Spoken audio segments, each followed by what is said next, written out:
Hello বন্ধুরা, good morning সবাইকে। কেমন আছো তোমরা? আশা করি সবাই ভীষণ ভীষণ ভালো আছো।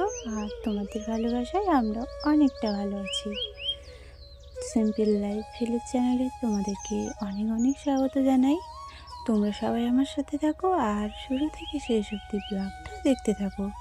আশা করছি আজকের ব্লগটা আর কি তোমাদের খুব ভালো লাগবে। তো দেখো বন্ধুরা, সকালবেলা ঘুম থেকে উঠে আমি চাটা আর গামলাটা নিয়ে আমি চলে আসলাম গোয়ালে। তো সকালে আগে ঝাড়ঝাঁটা দেওয়া আমার হয়ে গেছে, এখন শুধু গোয়ালটা ফেলানো আর কি বাকি আছে।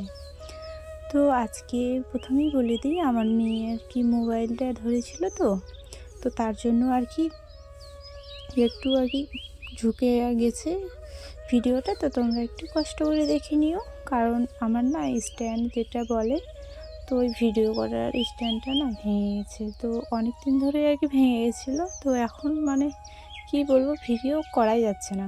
আর আমরা যেই গ্রামের ভিতরে থাকি কি না, এইসব কেউ চেনে কেউ চেনেই না। তো কোনো রকম ওটা আর কি আগেরই নেওয়া ছিল, যখন আর কি ভিভো ভিডিও ছিল। তো তোমার দাদাভাই আর কি করতো, এমনি আর কি আনন্দের জন্য করতো। তো ওটাই ছিল, ওটা দিয়ে আর কি করছিলাম। তো তোমাদেরকে পরের ভিডিওতে আমি দেখাবো স্ট্যান্ডটা আর কি কীভাবে কীরকম আর কি ভেঙে গেছে। তো আমার মেয়ে আর কি মোবাইলটা ধরেছিল, তো তোমরা একটু কষ্ট করে ভিডিওটা দেখে নিও। তো আজকে আমার মেয়ে সকালবেলা ঘুম থেকে উঠেছে বলেই আজকে আমি আর কি ভিডিওটা দিতে পারছি, না হলে কী যে করব সেটাই আর কি চিন্তাতে পড়ে গেছি আমি। আর খুব গরিব মানুষ গো আমরা, একদম সাধারণ, অতি সাধারণ। আমাদের কি বলবো, আমাকে দেখেও তোমরা হয়তো বুঝতে পারো, একদম সাধারণ ঘরের বউ আর কি। তো আমি আঙুল দেখাচ্ছি কি, যে আমার মেয়েকে বলছি যে মোবাইলটা একটু ভালো করে ধর, এত নড়াচড়া করিস না, ভিডিওটা আর কি ভালো লাগবে না দেখতে। তো চলো বন্ধুরা, সবাই আর কি আমার সাথে থাকো আর ভিডিওটি আর কি দেখো, তোমাদের ভালো লাগবে। তো তারপরে ঝাঁটাটা নিয়ে এসে আমি এখন ঝাঁটাটা পুকুরে ধুয়ে আর কি রেখে দেবো। তো চলো, গোয়াল থেকে ভালোভাবে ঝাড় দিয়ে চলে আসলাম। আর দেখো চারদিকে কিন্তু এখনও কুয়াশা রয়ে গেছে। আর ওই যে পুকুরে দেখো ধানের বস্তাগুলো কিন্তু ডোবানো আছে, তো ওগুলো মা আর বাবা মিলে আর কি তুলবে। তো আমি আগে হাত পাগুলো ধুয়ে দিই, তারপরে আর কি বাবা মা আর কি তুলে দেবে।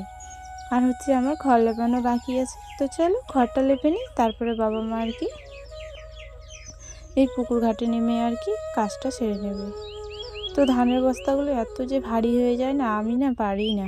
তো তারপরে বাবা মা দেখছি যে বাবা মাই তুলছে, তো ওই জন্য আমি আর কি বেঁচে গেলাম ধানটা আর কি ওঠাতে। তো দেখো খুব কষ্ট করে তুলছে।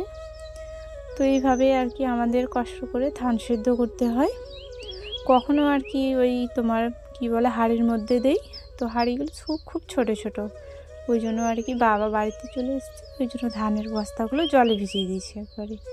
তো এক রাত আর কি ভিজিয়ে রেখেছিলাম, তো এখন উঠিয়ে নিলাম। তারপর দুপুরবেলা আর কি মা ধানগুলো সেদ্ধ করে দেবে।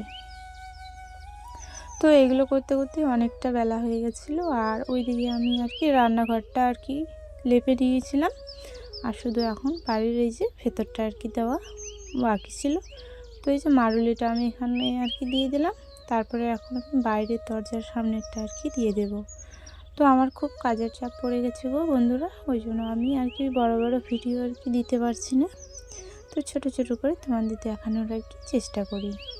তো আমার মেয়ে তো মোবাইল ধরতেই চায় না, খুব আর কি রাগারাগি করে ঝগড়াঝাটি করে আর কি ওকে মোবাইলটা ধরিয়েছি। তো তবুও দেখো কত নড়াচড়া করছে। তো তারপরে তোমার কালকে আবার দিদি বেড়াতে এসেছে, তো ওই যে আমার ভাগ্নে আর কি পিছনে আমার দাঁড়িয়ে আছে।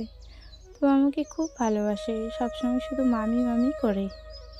আর এইদিকে যে দেখো দিদি আর মা আর কি তরকারি কাটতে বসে গেছে দুপুরবেলা।